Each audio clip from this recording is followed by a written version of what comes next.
इसके बाद 15वीं पुतली ने राजा भोज की ओर देखा और कहा, हे भोज, क्या तुमने कभी कोई ऐसा वचन निभाया है जो तुम्हारे जीवन से भी बड़ा हो?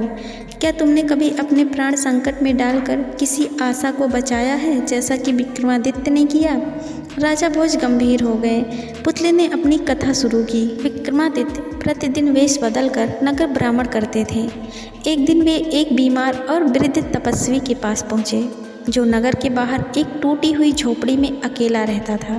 तपस्वी ने विक्रम को ना पहचानते हुए कहा, बेटा, मेरी मृत्यु निकट है, पर एक वचन अधूरा है। मैंने एक गरीब कन्या से वादा किया था कि उसकी शादी में सहयोग दूंगा। मैं मरने से पहले वह वचन निभाना चाहता हूँ, पर मैं लाचार हूँ। तुम ही बताओ मैं क्या करूँ? यह सुनकर विक्रम ने कहा, आपका वचन अब मेरा वचन है। बताइए, कन्या कौन है? तपस्वी ने एक गांव का नाम बताया और कहा, उसका विवाह 5 दिन बाद है। मेरी ओर से 500 स्वर्ण मुद्राएं और एक रथ दहेज स्वरूप देने का वादा था। राजा विक्रमादित्य ने बिना एक पल गंवाए तुरंत सब तैयारी करवाई। रथ, स्वर्ण मुद्राएं, वस्त्र, गहने और सब कुछ समय पर पहुंचवा दिया।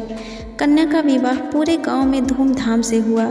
लोग सोच भी नहीं सके कि यह सब किसी अनजान तपस्वी की वचन पूर्ति के कारण संभव हुआ। इसके बाद राजा विक्रम जब विवाह के बाद तपस्वी से मिलने पहुँचे, तब तक वह शरीर का त्याग कर चुके थे।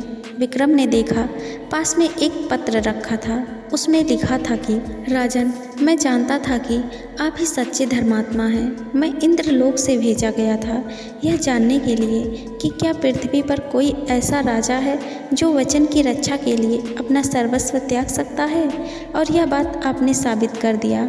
आप ही न्याय और धर्म की मूर्ति हैं।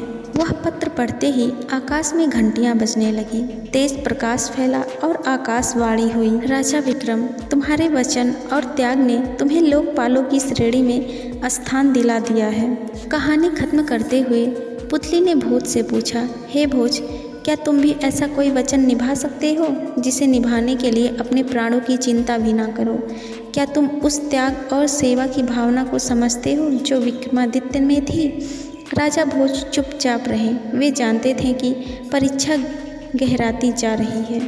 इसके बाद 16वीं पुतली बोली, हे भोज, क्या तुमने कभी किसी कलाकार की प्रतिभा को केवल उसकी कला के आधार पर पहचाना है, ना कि उसकी स्थिति, जाति, धन के आधार पर? क्या तुम जानते हो कि विक्रमादित्य ने एक बार ऐसा न्याय किया था जिससे एक दरिद्र कलाकार अमर हो गया? राजा भोज चकित रह गए। पुतली ने आगे कहानी सुनाना शुरू की। उज्जैनी में एक महान शिल्पकार था। उसका नाम था विश्वनाथ। वह निर्धन था, परंतु उसकी कला अद्भुत थी। पत्थर में भी प्राण फूंक देता था वह। एक दिन उसने भगवान विष्णु की एक ऐसी मूर्ति बनाई जिसे देखकर लगता था कि वह अब बोल पड़ेगी। विश्वनाथ मूर्ति को लेकर नगर के राजा विक्रमादित्य के दरबार पहुँचे और विनम्रता से बोले कि हे महाराज, मैंने इस मूर्ति को अपनी आत्मा से गढ़ा है। इसे आपके मंदिर में स्थान मिले, यही मेरी इच्छा है। लेकिन तभी दरबार के राजमूर्तिकार भद्रसेन, जो एक बहुत ही घमंडी और दरबारी चापलूस था, वह हंसकर बोला, यह मूर्ति टूटी हुई लगती है।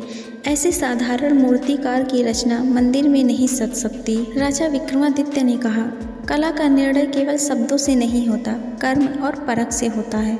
दोनों मूर्तियों की परीक्षा होगी। दोनों मूर्तिकारों से कहा गया, मंदिर के द्वार पर दोनों मूर्तियां रखी जाएंगी।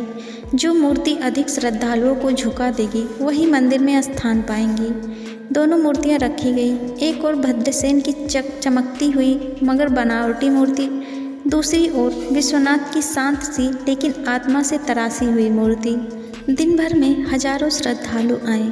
अधिकतर लोगों ने उसी मूर्ति के आगे माथा टेका जो विश्वनाथ की थी। राजा ने सबके चरणों के चिन्ह गिनवाए। विश्वनाथ की मूर्ति के सामने 17,000 से अधिक लोगों ने श्रद्धा प्रकट की थी। राजा विक्रमादित्य उठे और सबके सामने कहा, सच्ची कला जाति, धन या दरबार से नहीं, अंतःकरण से निकलती है। जो आत्मा को छू ले वही ईश्वर की सच्ची मूर्ति है। उन्होंने भद्रसेन को दंड दिया और विश्वनाथ को मंदिर का प्रधान शिल्पाचार्य नियुक्त किया।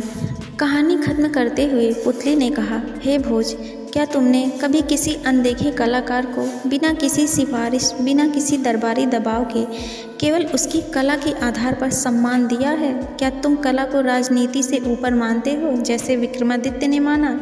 राजा भोज के सामने यह भी एक कठिन प्रश्न था। अब 17वीं पुतली ने राजा भोज से गंभीर स्वर में पूछा, हे भोज, क्या तुमने कभी ऐसा न्याय किया है जिसमें तुम्हारे अपने प्रियजन को दंड मिला हो? क्या तुम न्याय की तलवार को इतना निष्पक्ष चला सकते हो कि अगर तुम्हारा पुत्र भी अपराध करे तो तुम उसे भी क्षमा ना दो? यह सुनकर राजा भोज विचलित हुए। तब पुतली ने कहानी सुनाना शुरू की। एक दिन उज्जैन के बाजार में हाहाकार मच गया। एक अंधा वृद्ध रोता हुआ दरबार पहुंचा। महाराज, मेरा एकमात्र सहारा मेरा बेटा था जो अब इस संसार में नहीं है।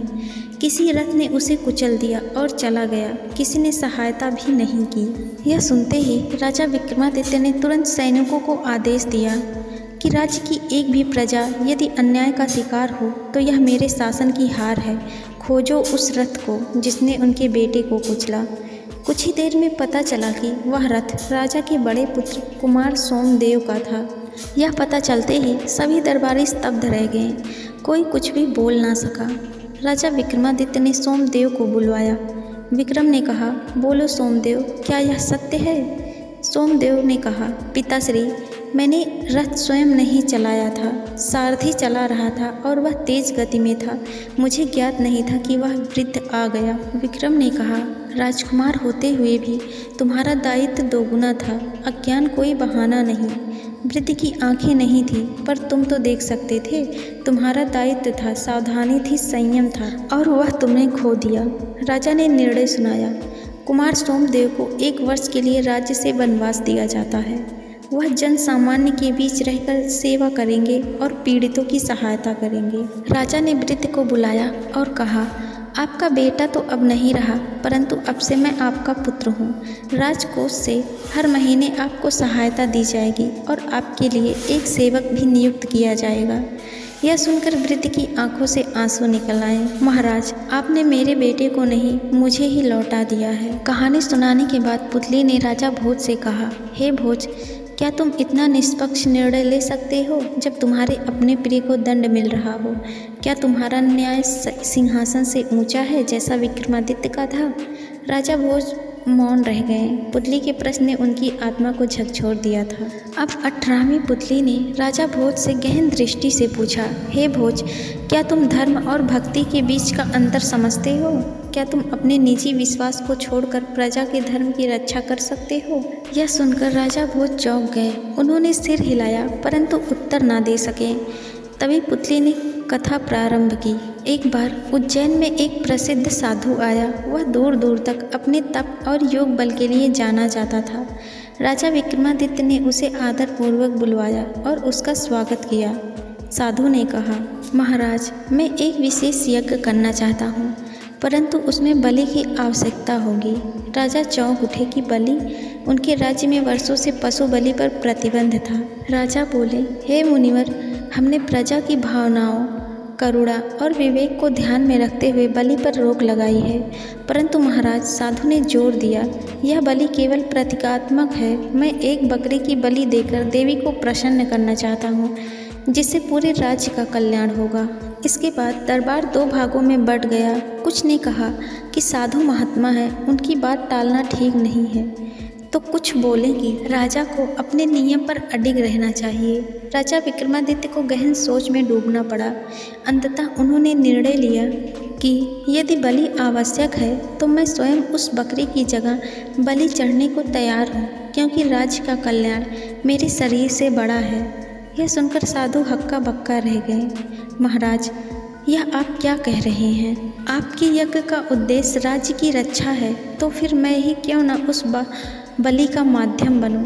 राजा सिंहासन से उतरकर यज्ञ मंडप की ओर चल पड़े। यह देखते ही साधु ने विक्रमादित्य के चरण पकड़ लिए।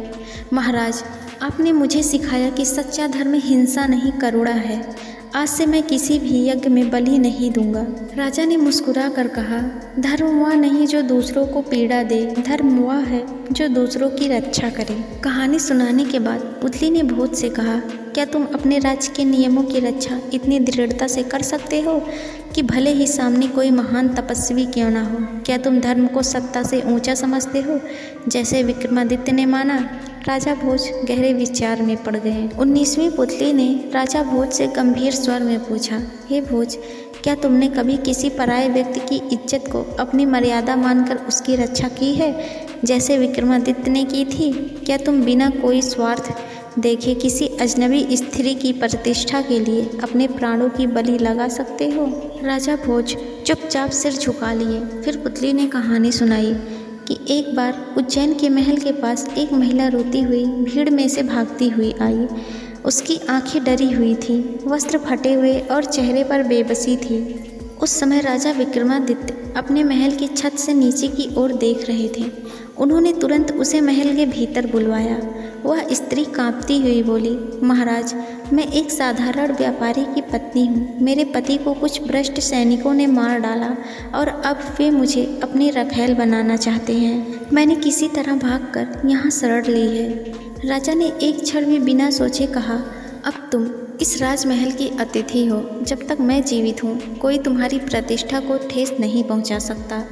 विरोधी सैनिकों ने यह सुनकर धमकी दी कि यदि आप उस स्त्री को हमारे हवाले नहीं करते तो हम बगावत कर देंगे। राजा ने कहा, यदि बगावत करनी है तो करो, लेकिन मैं अपनी धरती पर ऐसी हिंसा और स्त्री अपमान को नहीं सह सकता। चाहे मेरी सेना भी साथ क्यों ना दे, फिर भी मैं अकेले ही उसकी रक्षा करूंगा। राजा विक्रमादित्य ने स्वयं कवच पहन लिया, हाथ में तलवार ली और महल के द्वार पर डट गए। भीतर वह स्त्री और बाहर पूरी विद्रोही दल। विक्रमादित्य ने कहा, जो उस स्त्री की ओर बढ़ेगा पहले मेरी तलवार का सामना करेगा। जब लोगों ने देखा कि राजा स्वयं शरण में आई स्त्री की रक्षा के लिए प्राण जोखिम में डाल रहे हैं तो प्रजा में विद्रोही सैनिकों के विरुद्ध आक्रोश भर गया और वे सब भी राजा के साथ खड़े हुए और उस स्त्री की रक्षा की। राजा ने बाद में उस स्त्री को अपने ही महल में आश्रय दिया और उसके परिवार को बसाने का प्रबंध किया। शरण में आई आत्मा मेरी जिम्मेदारी है, राजा ने कहा। अब पुतली ने कहा, हे भोज, क्या तुम किसी अजनबी स्त्री की मर्यादा को अपने सिंहासन से भी ऊंचा मान सकते हो? क्या तुम उसे बिना किसी लालच के पूरी निष्ठा से सुरक्षा दे सकते हो जैसे विक्रमादित्य ने दिया? यह सुनकर राजा भोज सोच में पड़ गए। आगे की कहानी देखते हैं अगले पार्ट में। Thank you.